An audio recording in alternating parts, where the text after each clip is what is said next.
Ça, mes frères et sœurs, avant tout, on se recommande la piété à l'égard d'Allah subhanahu wa ta'ala. La piété qui est cette noble caractéristique qui va t'élever auprès d'Allah subhanahu wa ta'ala. Cette piété qui est l'ordre divin, qu'il a donné à toutes les communautés, de la première à la dernière, qui est le chemin qui va te permettre d'obtenir le secours et le bonheur dans ce bas monde, mais aussi dans l'au-delà.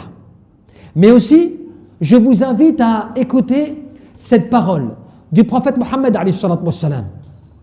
Cette parole qui fait partie des nobles paroles, des paroles dont le prophète alayhi salatu wassalam, en quelques mots, il réunissait l'essentiel de ce que nous devons comprendre. Écoutez bien, il dit dans un hadith immense: ce que je crains le plus pour vous après moi, c'est que vous soyez atteints par les artifices de ce bas monde et ses atouts, c'est-à-dire tout le plaisir de ce bas monde et son ornement qui va vous atteindre, qui va vous toucher, quelque part qui va vous emporter dans ses passions, dans ses désirs. Regardez un petit peu, subhanallah, le prophète Mohammed alayhi salatu wassalam n'a pas eu peur pour sa communauté de la pauvreté, il n'a pas eu peur de la faim, il n'a pas eu peur de la diminution d'argent, il a eu peur des tentations et des épreuves de ce bas monde, en termes d'attirance de ce bas monde. Parce que tu sais que ce bas monde, c'est une jouissance temporaire. Son plaisir, il est limité dans le temps. Et aussi, ces bienfaits auxquels tu profites, eh bien, ils sont trompeurs. En réalité, ils te trahissent. Tu sais que même ton argent, tu as vu la richesse que tu as, l'argent que tu as, elle va te trahir. Comment est-ce qu'elle va te trahir? Toi, tu profites, tu achètes, tu dépenses, et quand demain tu pars de ce bas monde, cet argent-là, il va chez quelqu'un d'autre. D'autres le récupèrent et le dépensent à ta place. Pire que cela, certains vont peut-être même dilapider ton argent. Ils vont le dilapider. Et toi, peut-être, tu as passé toute ta vie à faire attention à ton argent, à économiser des choses comme cela, ou même cette dunya, ce bas monde, tu as construit une maison, je ne sais pas, tu as des biens de ce bas monde, demain tu pars. Tes héritiers, peut-être, ils vont bâcler tes biens. Ils vont les dilapider. Ils vont peut-être même se faire escroquer par rapport à cela.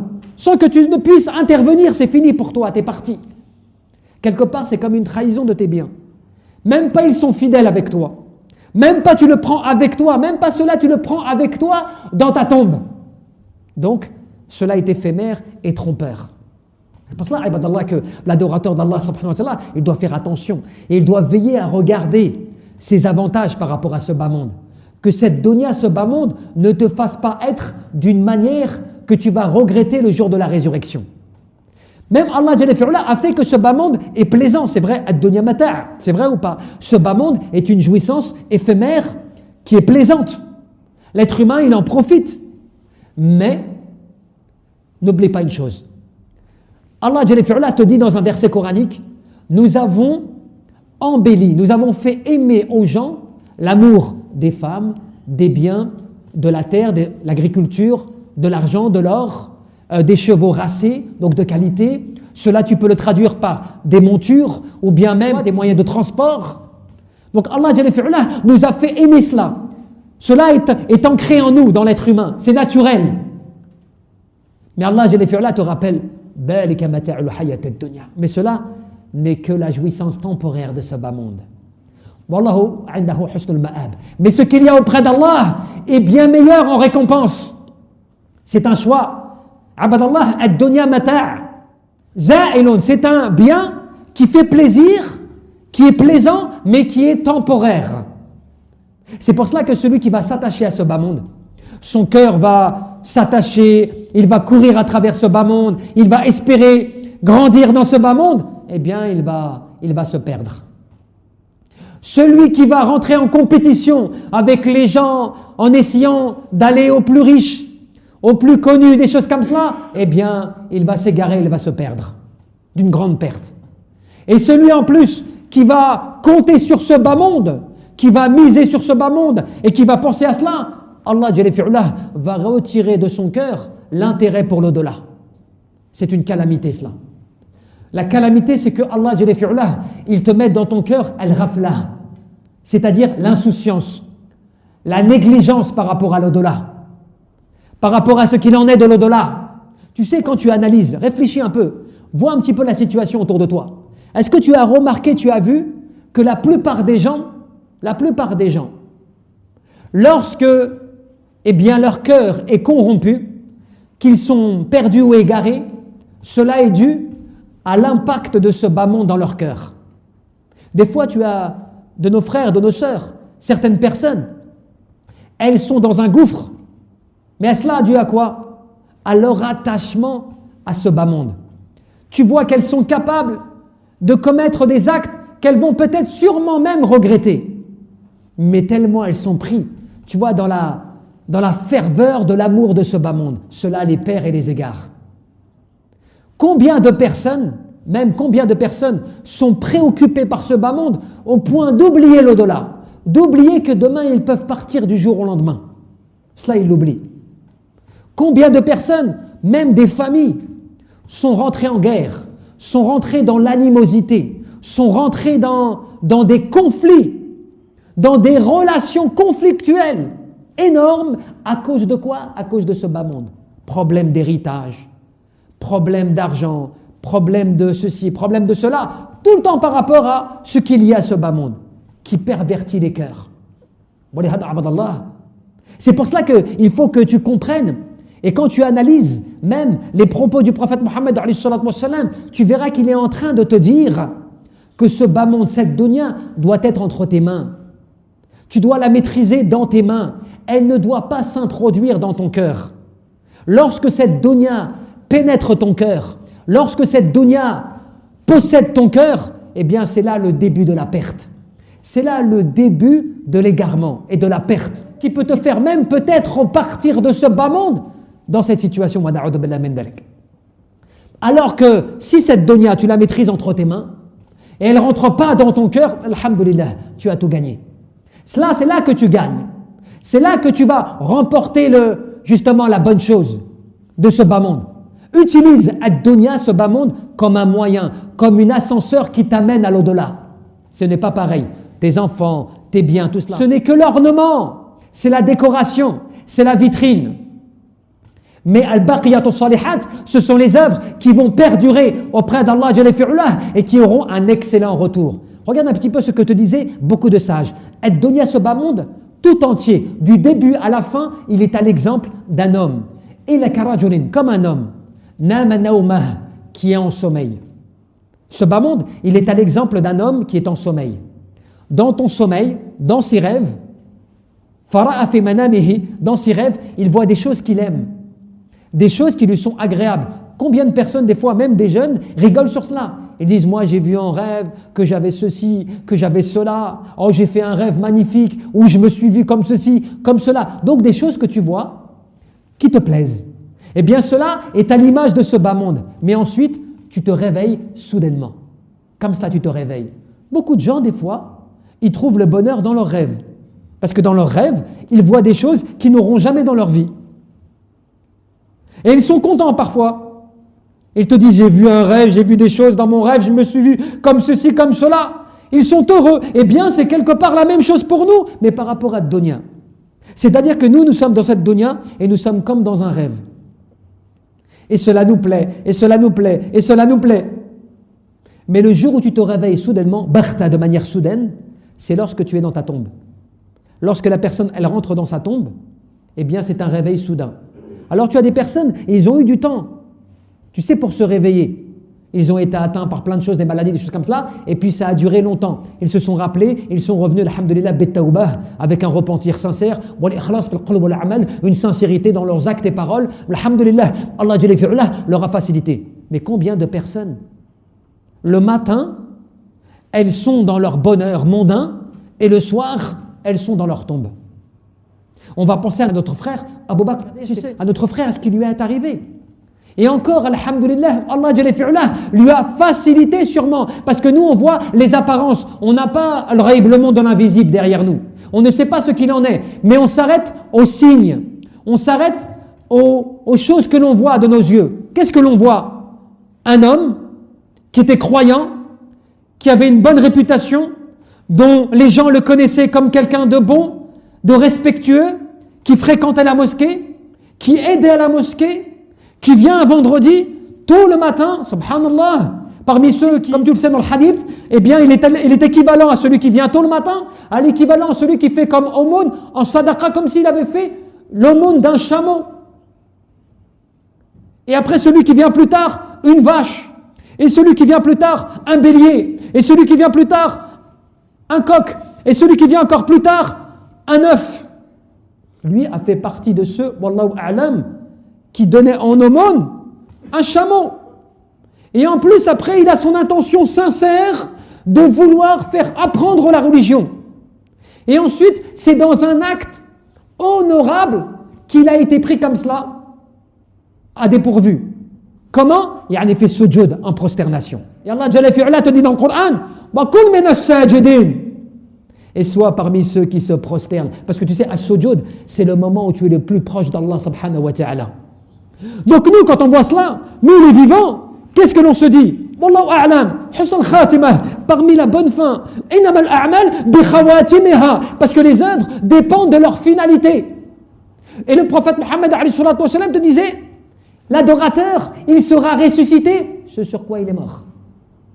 L'adorateur sera ressuscité, ce sur quoi il est mort. Donc certes, la personne est partie jeune, certes, la personne n'a pas vécu longtemps, mais il se peut que ce qu'il a vécu et comment ce qu'il est parti, eh bien toi, avec 2 vies, tu n'aurais pas eu ce qu'il a eu. C'est ça la différence. Et cela, ça fait partie de la sagesse d'Allah subhanahu wa ta'ala, que toi tu ne maîtrises pas. Et quand tu vois ça, tu sais ce que tu dois te dire? Lui, je peux me dire que je connais déjà son cas. Wallahu a'lam. Et j'espère pour lui le meilleur. Qu'Allah Jalla fi'ala yaj'al qabrahu rabatan min riyab al-jannah. Qu'Allah Jalla fi'ala fasse de sa tombe un jardin parmi les jardins du paradis. Mais moi, je ne sais pas ce qu'il en est. Pour moi, je ne sais pas. Moi, je ne sais pas demain, après-demain, dans 1 an, dans 10 ans, je ne sais pas. Quelle en sera ma situation? Et c'est pour cela que tu dois voir cela et te dire, oui, c'est vrai, ad-dunya, c'est important, je vis, je profite, tout cela c'est bien, mais il faut que je fasse attention. À quoi? À ce que l'on appelle la mort soudaine. Pas la mort comme ça que tu vois arriver de loin, avec des symptômes, des avertissements, des conseils, des choses comme ça que tu vois arriver de loin. Non, on parle de celle qui vient de manière soudaine, inattendue, dont toi, dans ta tête, psychologiquement, tu n'es pas prêt. Personne d'entre nous n'est prêt à la mort. Même s'il te dit, non, moi je suis croyant, je crois, alhamdulillah, je fais ma prière, je jeûne. Bien sûr, en soi, mais tu n'es pas prêt. Faut arrêter tu n'es pas prêt de rentrer dans le barzakh, dans le monde intermédiaire. Dans le monde où, lorsque tu es posé dans ta tombe, la dernière personne qui quitte le cimetière, tu entends ses souliers, et après tu as Al-Malikayn, le 2 anges qui viennent t'interroger. Man rabbuk, wa ma dinuk, wa man nabiyyuk. Il faut être prêt. Allah Jalla fi'ala, il vient raffermir après, bien sûr, la parole du croyant, dans ce bas monde et dans l'au-delà. Mais par rapport à quoi? Par rapport à ta vie.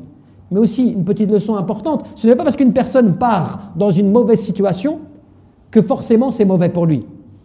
Ça peut être une épreuve pour lui. Allah Jalla fi'ala lui pardonne ses péchés par une mort inattendue. C'est aussi possible. Ce qui comptera dans cela, c'est quoi? Sa vie. Comment il a mené sa vie? Quelle était sa vie avant? Sur quoi il était avant? C'est cela qui prime. On doit se rappeler ces faits-là pour comprendre et peser ad-dunya, ce bas monde, par rapport à la réalité de ce qu'il en est de cette vie. Un jour, vous savez, Omar, il rentre chez le prophète Mohammed alayhi salatu wa salam. Donc, voyez bien, on parle de l'époque de Omar, min kibar as-sahaba, parmi les grands compagnons. 2e calife de l'islam. Un homme doté de piété et de sincérité.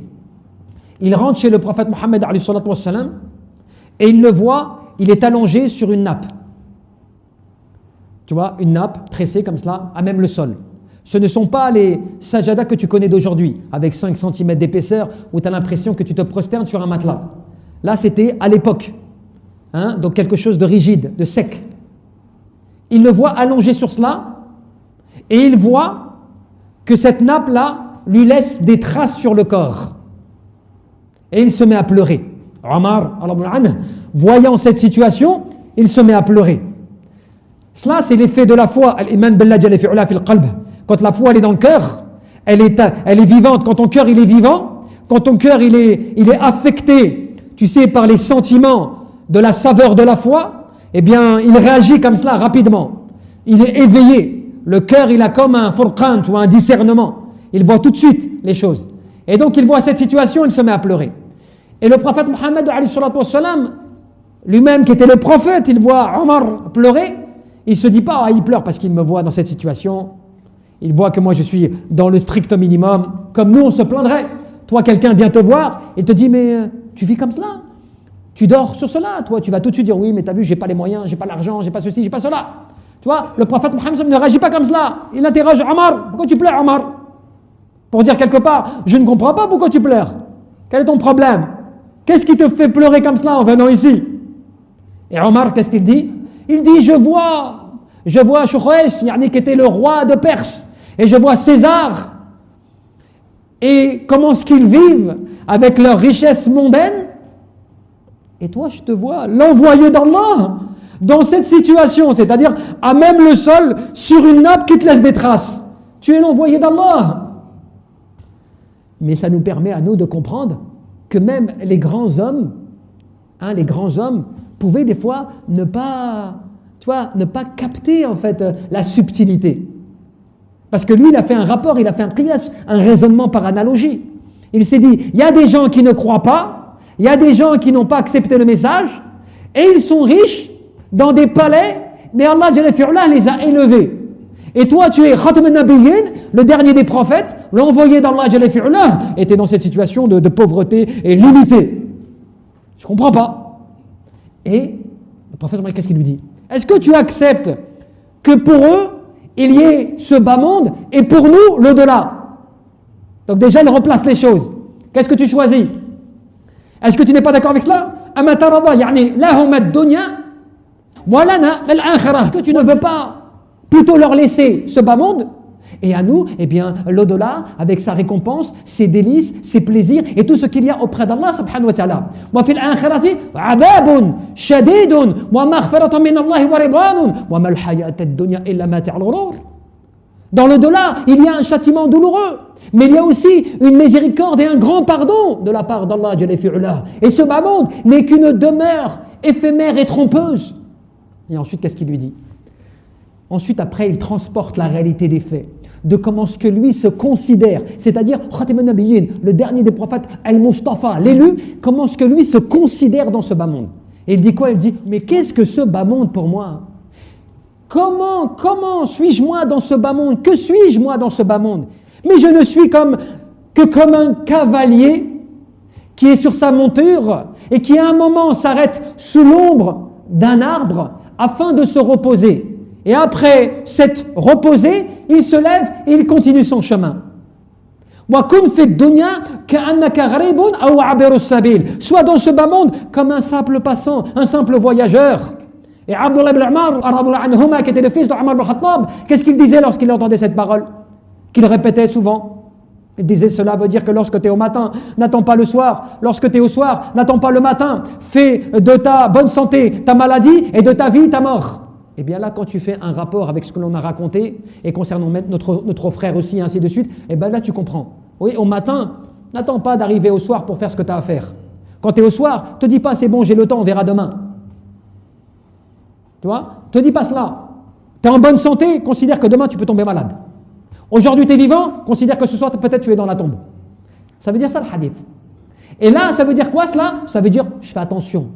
Je veille, je suis dans l'union avec mes frères, dans le conseil, je veille au bien, je veux le bien, j'espère le bien, j'agis dans le bien.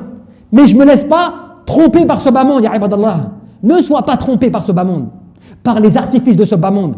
Ne fais pas de ce bas monde, quelque chose qui va te faire être négligent à l'égard d'Allah et du rappel d'Allah, et surtout du paradis des délices. Allah te le dit, ne soyez pas trompés par ce bas monde et que le grand trompeur, qui ça, Ash-Shaytan, ne vous trompe pas sur Allah. Quel beau rappel. Vous désirez ce bas monde, vous aimez ce bas monde, alors que l'au-delà est bien meilleur et perdurable. Toute âme va goûter la mort. Toute âme goûtera à la mort. Et c'est ensuite le jour de la résurrection que vous serez récompensés en conséquence de vos œuvres. Et celui qui aura réussi à s'écarter de l'enfer et à entrer au paradis, voilà celui qui aura réussi. Et qu'est-ce que ce bas monde si ce n'est qu'une jouissance trompeuse?